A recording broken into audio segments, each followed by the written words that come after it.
Hey there. So I want to offer you all a brief video that's an opportunity to practice something new that doesn't take long and that can be done anywhere. Because what I often find is that when folks are looking to reprioritize their wellness, the intention is there, but the goals that we set or the idea of what wellness looks like can be difficult to attain, to say the least. We have this image that we're supposed to hop off the couch and run a marathon, or suddenly we're supposed to be able to sit and meditate for half an hour every day, or maybe get back to an old pattern that we used to be able to do, but due to the direction life has taken, whether that's the global pandemic, whether that's a personal diagnosis, whether that's finding yourself in a caregiving role for someone who's really struggling, all these added factors really, they're collective stressors. And so it makes sense that our motivations, our internal, our intrinsic motivations, they wane over time. And we need supports and we need structure in our lives to help us achieve our goals and maintain some sense of stability.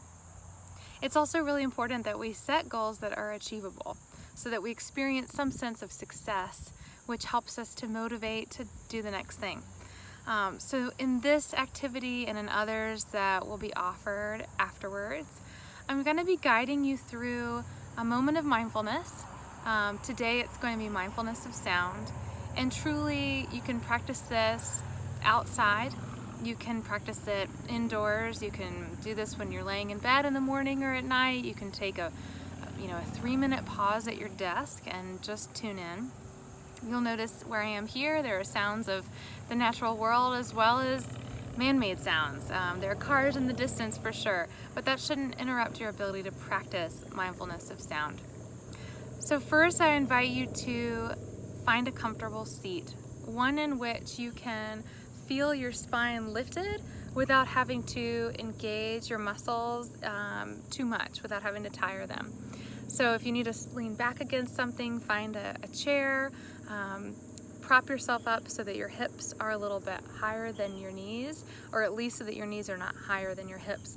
If they are, that'll create a curve in your low back, which will hurt over time. And then I invite you to soften your gaze, and if it's accessible to you and comfortable, to close your eyes. And I'm going to shift the screen just in case you do find yourself staring at it, to have something a little more calming to look at. Now tune into your breath. Feel it where it enters your nostrils, and allow that to be your pathway of awareness into your body.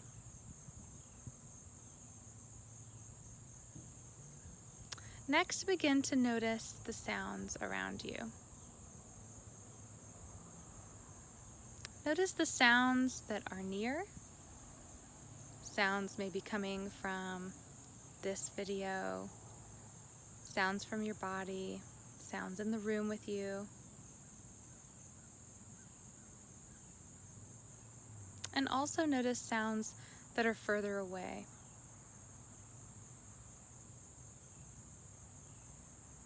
What you may notice is that your brain wants to distract you from this activity and get on with your day and figure out all the things that you have to do next.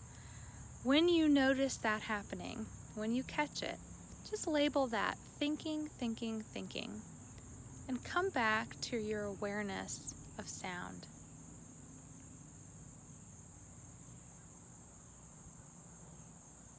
Notice the sounds and also the spaces between the sounds, the silences.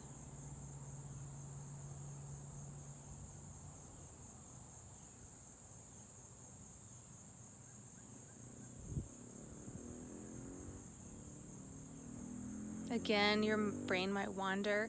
That's what it's programmed to do. It doesn't mean you're doing anything wrong. It's just your opportunity to notice the thinking, to label it thinking, and therefore interrupt it, and then bring your attention just gently back to awareness of sound.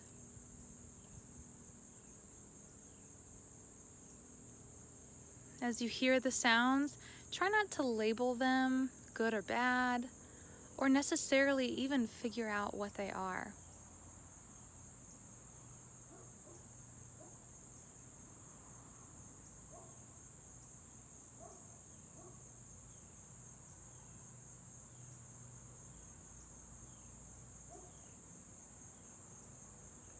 Notice what the feeling of sound feels like in your ears, in your body, the sensation of sound.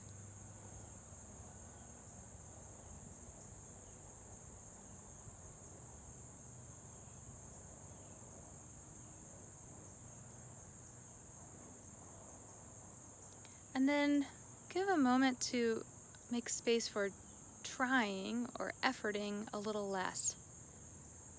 Allowing the sounds to come to you, to come to your receptive ears, rather than going out and getting the sounds. And just with that intention, notice the difference and what happens next.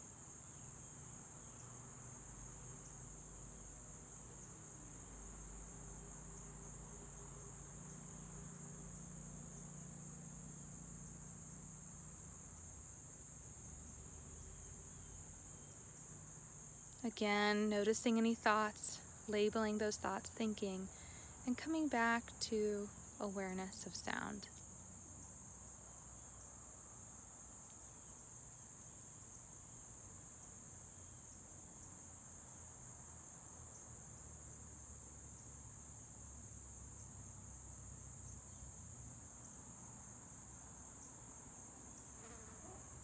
And now shifting your attention away from the sounds and looking at your body. And notice what sensations you experience in your body in this moment after just a few minutes of mindfulness of sound. What's different? What's the same? What sensations do you feel, or what sensations that you're really used to do you not feel?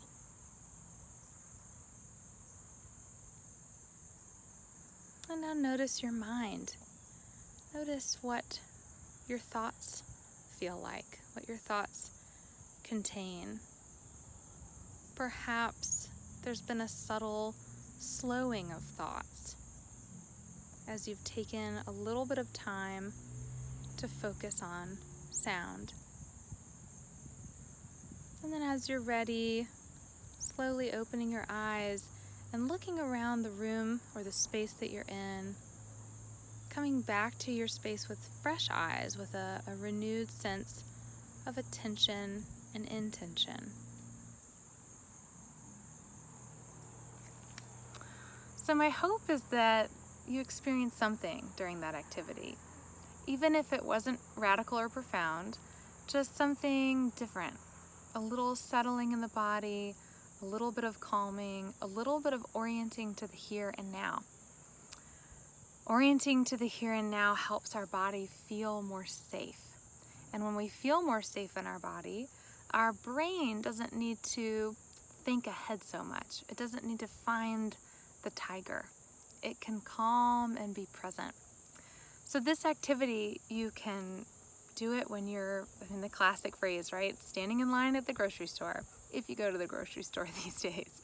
You can do it when you wake up in the morning, before you even really open your eyes. And it's a beautiful way to come into attunement with your surroundings.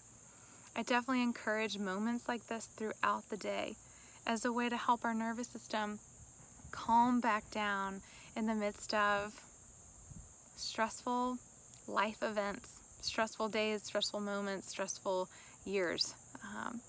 So I hope you look for ways to incorporate this activity, this mindfulness of sound, into your day, and get curious about what other ways you can bring mindfulness into your life. Thanks so much for tuning in, and I'll be back with more soon. Bye.